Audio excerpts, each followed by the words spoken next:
Þetta var bara svo góður banki í dag, lögðu mikið inn, tóku út 2 stig, hvernig metur þetta stundið leik? Ég er fyrst og fremst bara fárlega sáttur við að tekja hennar leik. Þetta var alls ekki auðvelt. Það er mjög erfitt að spila á móti Grindavík. Þeir eru einhvern veginn alltaf, þeir setja ykkur stig sem svona, þú veist, sem gerir þær erfitt fyrir. Þú einhvern veginn, þeir taka svona, geta tekið kraftinn úr þér. Að setja bara erfið skot, þeir taka sóknarfrákast, þannig að þú ert alltaf á tánum einhvern veginn á móti þeim. Þannig að þó að við verðum með forystu, einhvern veginn alltaf á tánum að hvað gera næst, þú ert alltaf tilbúin að þeir sé að fara að setja 3 fyrsta í röð, þannig að ég er mjög ánægður að tekja hennar leik. Eins og segir, þeir eru alltaf einhvern veginn að hóta einhverjum rönnum en því svolítið svarið öllum í kvöld sem getur verið svolítið lykilatriði. Já, það er lykilatriði, þú veist, að setja skotin. Það getur komið líka, ég myndi segja að varnarleikurinn okkar hafi verið mun betri í dag. Við vorum meira fysikal á það, við náðum svona key varnarfrákastun sem við þurftum.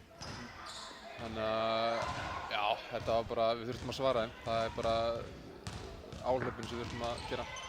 Grindavík setti það svolítið upp að skilja svolítið pláss eftir fyrir þig og þú ert að koma allavega með sjálfstraust inn í það í þessum leik í dag. Já, ekki spurning.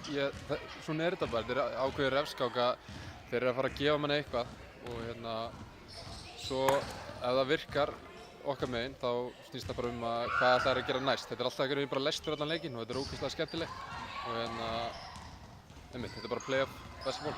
Ég ætla að segja að það er hiti í þessu eins og það á að vera.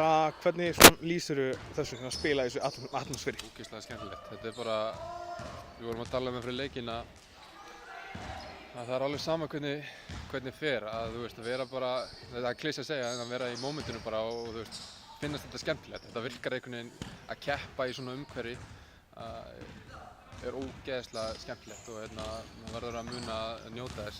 Það hiti í þessu, menn er að tréstóka en það er einhvern veginn þegar menn er að takast í hendur til leikinn þá er menn bara góður sko. En þetta er bara gaman. Nú er það bara píla, bjartmar og fjör þangað til á föstudaginn. Já, ég ekki segja það. Já, á New Asian Fusion.